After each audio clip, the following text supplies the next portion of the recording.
Hello, my ISME friends. My name is Chen Hafteck. I now live in the United States teaching at the University of California, Los Angeles. I have been going to ISME seminars and world conferences since 1992.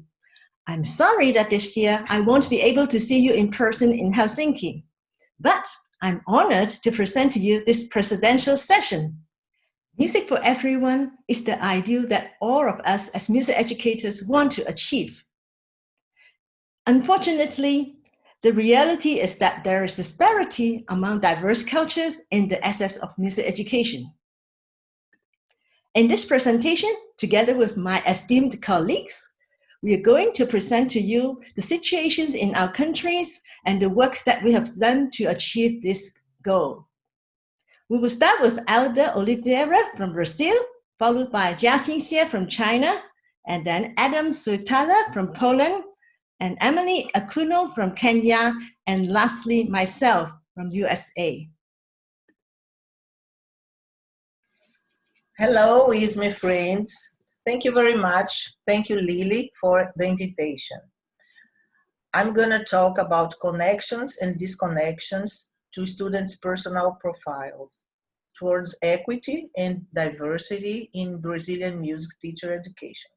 Brazil is a large and culturally diverse country. Population includes various racial mixtures, and several indigenous Indian tribes still live in Brazil. The Portuguese have discovered the country in the 16th century. People from many places of the globe have migrated to Brazil, and in spite of this great amount of racial mixtures, most of the Blacks and Indian descendants lack opportunities for education and work. The educational system tries to cope with this unbalanced diversity, but not always with success. Governmental educational documents are very well written, but not always follow stronger political actions to the benefit of all citizens. Special need individuals are included, but the results have been slowly achieved because of economic, political, and methodological variables. Until now, Brazilians struggle for social justice. Several professionals like me and other colleagues try to develop special and independent projects in order to fill the gaps of the general system. The Brazilian Association of Music Education, ABEM, and other non-governmental organizations are always attentive to the political scene. In order to develop teachers' consciousness, these organizations discuss topics on connections and disconnections towards equity and diversity. My research group has developed studies on pedagogic mediation, the MEMUBA group, and we studied the following variables: musical, methodological, social, economic, gender, and racial, aiming at teacher education to achieve positive results in relation to diversity and equity in Brazilian schools and extension courses at the universities and NGOs. Recent results of a preliminary study made by myself, Zuraida Budi, Angelita Brook, and Mara Proger has shown a direct relationship between teachers' level of mediation and students' achievements. Now I will point out some of the projects that I have developed in my career. I have worked several years on the development of extension projects at the Music School of the Federal University of Bahia, in which music student teachers and children presented a variety of social, cultural, and musical preferences. We used a broad repertoire trying to cover their musical preferences. But I knew that we had to include classical and contemporary music in order to provide an inclusive and contemporary music music education choices. If not, some of these students would never listen or learn about that. I was director of the music school during 4 years. By the end, I became director of another project, the foundation of the Prakatun School for Young Musicians. The participants were from a social and economically disadvantaged neighborhood. It became evident the general preferences for younger and stylish teachers during the process of curricular construction. The personal appearances were noticed and valued by all participants, including the future students. Preferences of candidates were on percussive and pop music. Organizers and students preferred the personal styles of the Afro-American musicians and artists. We have studied the pedagogy of the masters of the traditional music of Bahia. In general, they work on disadvantaged neighborhoods. In addition to the knowledge about the musical repertoire and the other artistic languages, they value the disciples' connective social competences. In capoeira, for example, the disciple can only be considered a master if he proves his ability to keep his own disciples and to start a capoeira center. Our research group at the postgraduate music program has results of 9 studies on the occurrences of pedagogic mediations on different social cultural contexts. Supervised students have used the Pontes approach to their master and doctoral thesis. They found pedagogic connections in the documented classes.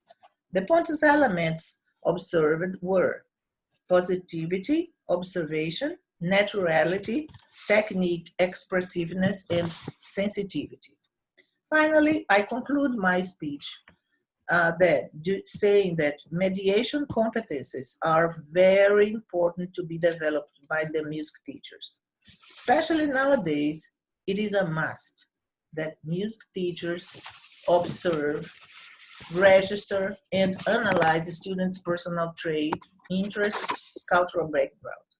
Curricula must include not only the methods and subject matter, but also some practical situations aiming to develop mediation competences. They need also to observe the different profiles of the institutions where they will work as professionals. Discussions about practice in relation to equity and diversity in music education classes must be developed since the global scenario is changing rapidly, especially now during this COVID-19 pandemic. Discussion must emphasize the teacher's competencies that may stimulate and provide a sustainable environment in all different aspects of life: social, musical, artistic, economic, educational, political, and especially in the aspects related to the individual. The quality of the music educator can make a real difference for the success of the projects in relation to practice. The main variable is teachers' level of expertise in mediation and connections. Thank you very much. Hi, this is Jiaxin Xie from China Conservatory of Music. Today, my topic is music moves as a pathway to equity and diversity in Chinese music education. A report from Huaxia Yuefu Music Moves area. China is a developing country with 56 ethnic groups. Due to its vast land and many regions, the economic development of the East and West, urban and rural area is extremely uneven. The same is true for music education. Over the years, the Chinese government has adopted various methods, such as establishing the School of Project Hope, and so on. Some volunteers have also organized music teams to carry out teaching activities in western and remote areas. But the effects so far has not been satisfactory.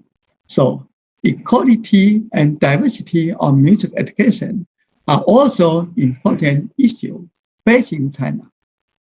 Moocs, which became popular around the world in 2012, seems to bring the possibility of solve equality and diversity issues in Chinese education.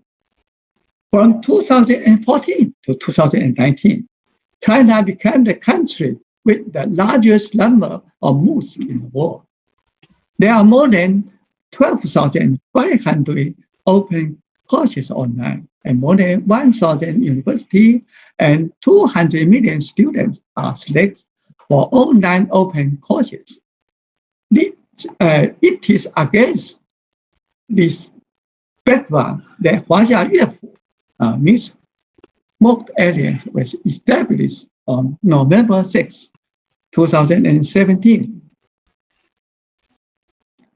Huaxia Yuefu is a music education and teaching community, which is based on a large-scale open online courses and is an open academic and professional joint academic group.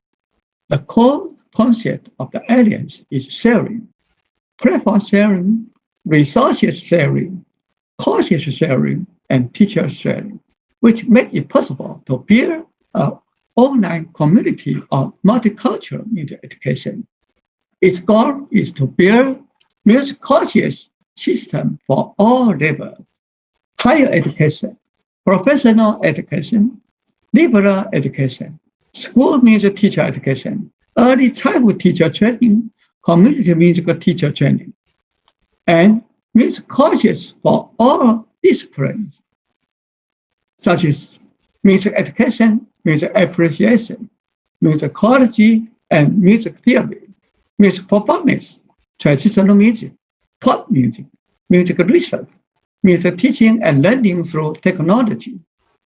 In November 2018, in the first national selection of Moocs, 5 of the 10 courses participated by Huaxia Yuefu were awarded. This award rate is very high considering that only 100 of the 1,550 participant courses are selected. Now, Huaxia Yuefu has 91 music courses on the Chinese university Mooc platform already, and launched traditional music courses for diversity.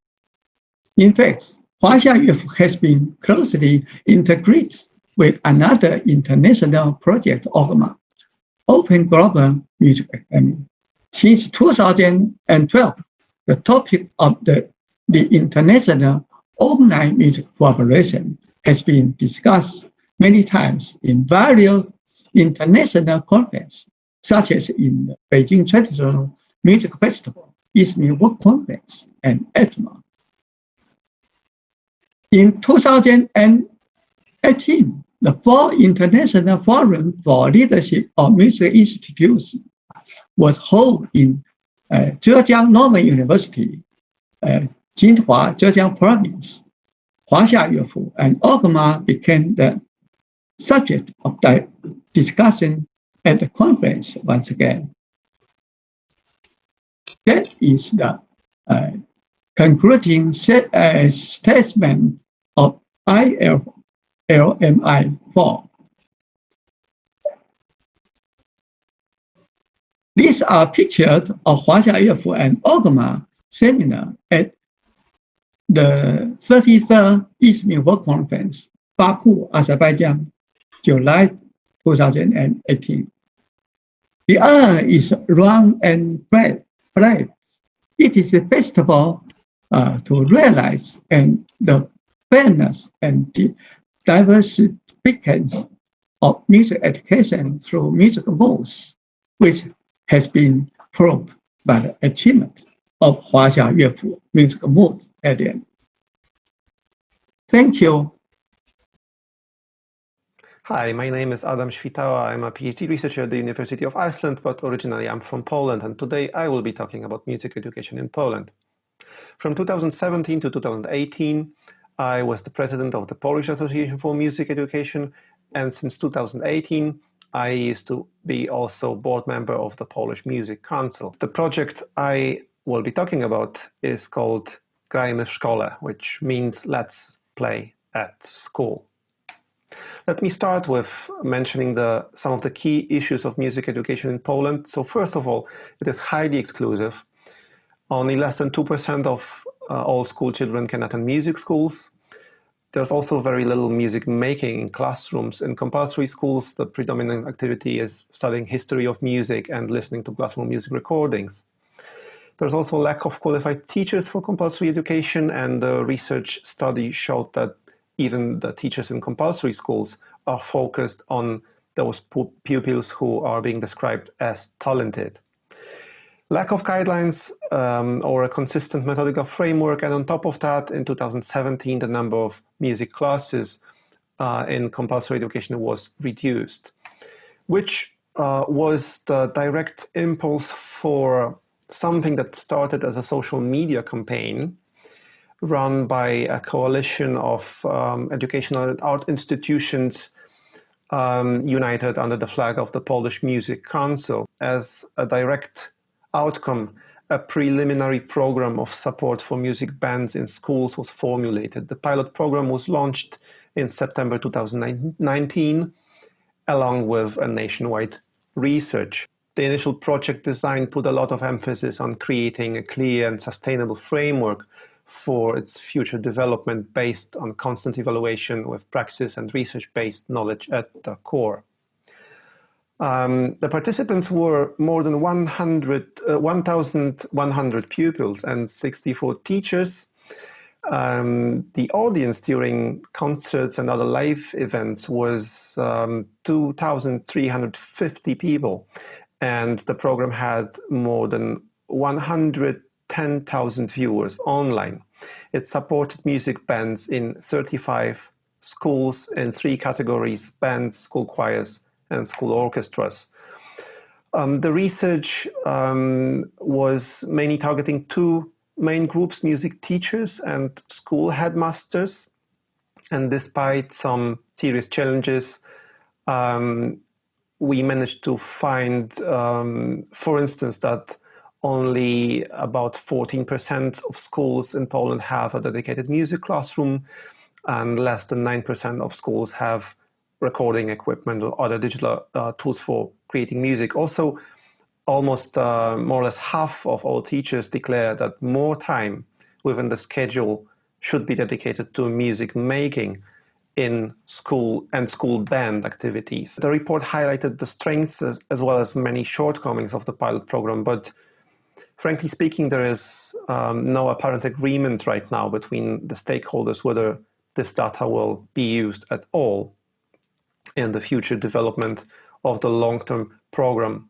And what we have learned, I think the most important thing is that establishing and maintaining good, safe collaboration standards for different stakeholders in the field of compulsory music education, as well as designing strategies and formal solutions enabling them, should be given highest priority. Let's Play at School was meant to open the door for a more inclusive and praxis-based music pedagogy in Polish compulsory schools. The program provided funding for 35 school bands of different kind. However, after a spectacular startup, the program appears to struggle again with issues such as lack of sustainable funding and apparent lack of agreement between stakeholders upon the basic principles and goals of general music education. It is a matter of serious concern that the transition to a long-term government-funded program will result in altering the initial goals according to political agenda, and the role of independent experts and organizations will be significantly marginalized. Anyways, let's hope for the best. Thanks for watching. Hello everyone, my name is Emilia Chen Akuno. I'm going to talk briefly about music for everyone as we have experienced it here in Kenya. Welcome.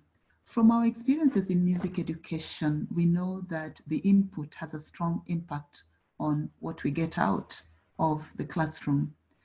When it comes to the facilities, there's a disparity that is really seen with respect to the kinds of schools that learners attend. The high-cost schools, the low-cost schools, government-sponsored and privately sponsored schools. So I'm going to talk about the challenges of equitable access to human and material resources and how that has impacted on participation in music by various communities or by people in the various communities. Education in music has developed in Kenya in two strands. There's the formal school curriculum, what happens in the classroom, and this has given much growth to music scholarship and music performance. But the out-of-class activities, those which are organized within the school but outside of the classroom, have had probably a more visible impact within the communities in Kenya. Chief of these is the choral tradition, which stems from the choir masters courses in the 1960s, the Kenya Music Festival. Both of these have helped to grow the concept of music education within the country. In terms of access to education, the core curriculum, which stems from the missionary and colonial school days, which these schools later became national schools. And then in 1985, the expansion of music education so that all primary schools offered music and many more secondary schools offered music. The core curricular activities usually give us a lot of music, a lot of singing and choral activities in the schools, whether it is in the classroom, within the boarding schools, in the houses. We have freelance music trainers who go into schools and engage the students in music making activities, especially choral activities. In the classroom, we have some schools that are very well equipped classrooms. And these are schools that have had a long tradition of teaching music. We have more recently church-sponsored and some elite private schools that also put in a lot of money to make sure that they have good resources. The 1985 rush, however, created a little dent into this equipment of schools for learning because many schools that went in to provide classroom music education did not invest as much in equipment. Government's response was in zero rating the importation of music instruments and other equipment. And that helped quite a lot of individuals and schools to get some, especially Western music instruments. The purchase of books, the Kenya Institute of Education, which is now the Kenya Institute of Curriculum Development, generated some reading material and audiovisual support material. Primary schools had a lot of books that were published by many of the local publishing houses. In terms of teachers, there was a very enhanced teacher education program in 1992, which produced many teachers for the secondary schools. Remember that the secondary schools after 1985 expanded their provision of music in the classroom. We have had expatriate teachers who come in mostly as volunteers through the VSO and the Peace Corps movements. How has this impacted on community participation? Community participation in terms of teaching and learning, there are in-school and out-of-school music learning activities, whether it is in the social centers, in people's private homes. We have a lot of peripatetic teachers as well. So many teachers within the school, many music schools also. I note that even in my little town here, there is a music school, and that gives access to learning of music. Another offshoot of the festivals is the experiential learning for arts administration. That is a strong impact on community participation in music. Large numbers of music enthusiasts, so we have an informed music audience, and you can often hear people make very informed comments on a performance of music that they have witnessed. We have music festivals, whether organized by churches or organized by cultural groups or organized by the Ministry of Education for the schools. There is also a continuing growth of and interest in folk music, and this is enhanced by cultural and music festivals. So in all, the quality and quantity of music has grown in all the different genres. We have growth of choirs, we have vocal ensembles, we have dance troupes, we have instrumental ensembles, and it is gratifying to note that some of the students, when they leave school, those who had been involved in music activities in schools, end up forming their own ensembles outside of the school environment. So this is briefly what I wish to share. Thank you so much for listening. Bye. Hi, this is Lily Chen Hafteck. I teach at the University of California, Los Angeles in the USA. I want to present my work showing culturally responsive pedagogy as a pathway to equity and diversity in American music education. In California, where I live and work, this is a very diverse population. You can see in the statistics of the population. There is a need for social justice education more than ever now. With the current COVID-19 crisis and Black Lives Matter movement, all this reminds us of an inequity in the country. And there's disparity among students of diverse sociocultural and economic backgrounds in accessing quality education in American public schools.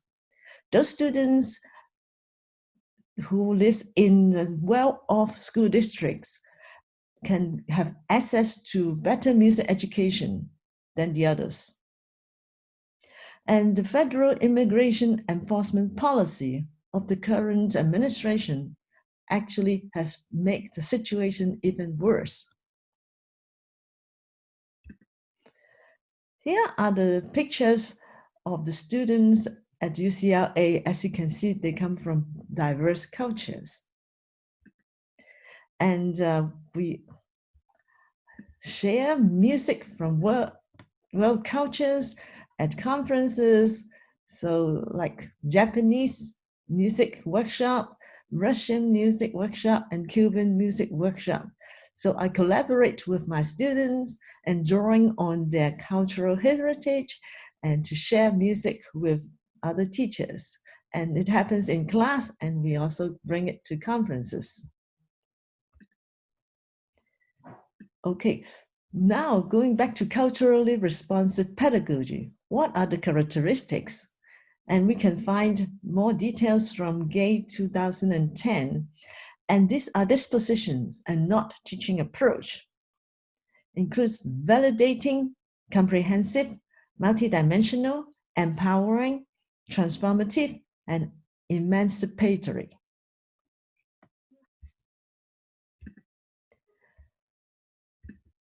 How do we develop the disposition of culturally responsive pedagogy in future teachers? We give them diverse student teaching experience at UCLA based on the juxtapositional pedagogy. Future music teacher needs to teach traditional ensemble, like band, orchestra, choir is very common in the US school music. And these are the abilities they need to demonstrate in order to find a job. However, in order to become culturally responsive to the students, and they must also have the flexibility to teach diverse musical styles.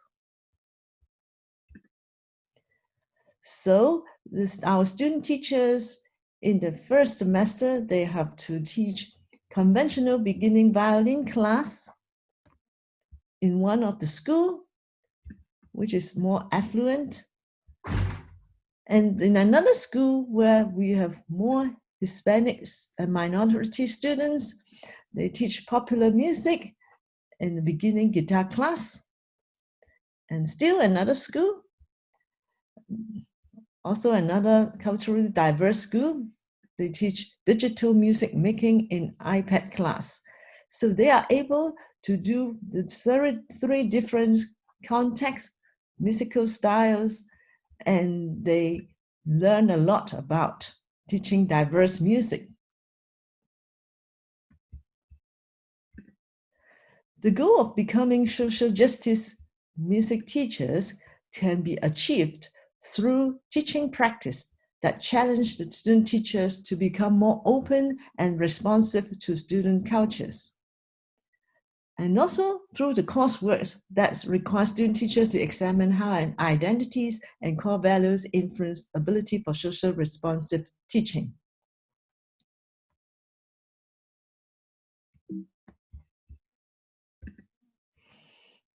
Now it's time for a conclusion. Disparity in the provision of music education to students of diverse socio-cultural, economical backgrounds can be found in many countries. Through sharing our work in our countries, we hope we had provided a global perspective on this issue. Although each country has its unique cultural context, we encourage ISME colleagues to join force in fighting for the rights of every student to receive quality music education and move forward as an international team towards the advancement of music education. On behalf of my colleagues and myself, I thank you for attending this session. Thank you and see you next time. Bye-bye.